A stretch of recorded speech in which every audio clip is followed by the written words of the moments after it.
কি অবস্থা, কেমন আছো? এই তো ভালো। তোদের কি অবস্থা? ভাই আমরাও ভালো আছি। ভাই আজকে ঘটনা কার? আজকে ঘটনা হচ্ছে আমার কাছের এক ছোট ভাইয়ের। তো চল ঘটনায় চলে যাই। তো আমার একটা ছোট ভাই, তার নাম হচ্ছে হাসমির। তাদের বাড়ি শরীয়তপুরের কোনো একটা গ্রামে। তারা এখন যেখানে থাকে সেই জায়গাটা ছিল আগে গভীর জঙ্গল। এখন সেইখানে ধীরে ধীরে ঘরবাড়ি উঠেছে।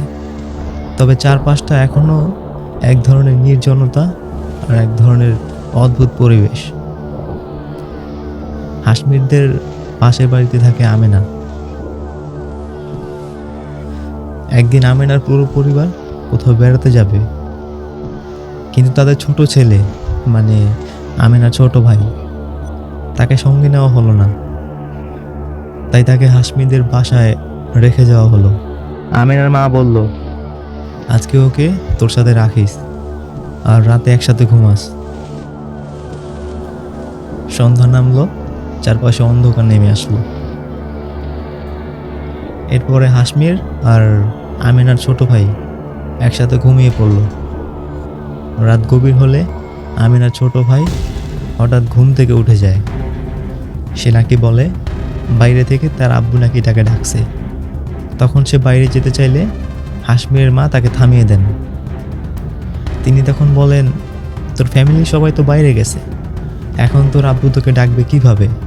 আমরা তো কোনো ডাকে শুনি নাই। আর মনে রাখবি, একবার কেউ ডাক দিলেই রাতে বাইরে যাওয়া ঠিক না। কিন্তু ছেলেটা কিছুতেই মানল না। সে জোর করে বাসা থেকে বের হয়। তখন বাধ্য হয়ে হাসমিরও তার পিছনে পিছনে বের হয়। তখন বাইরে গিয়ে তারা চারিদিকে তাকায়, কোথাও কেউ নেই। চারিদিকে নীরব আর অন্ধকার। তবুও তখন ছেলেটা বলছে যে ওই তো ওই দিক থেকে ডাকছে। কিন্তু যতই খুঁজে তারা তখন কাউকেই খুঁজে পেল না। অদ্ভুত এক ভয় আর অজানা এক অনুভূতি নিয়ে তারা আবার বাসার ভিতরে ফিরে আসে।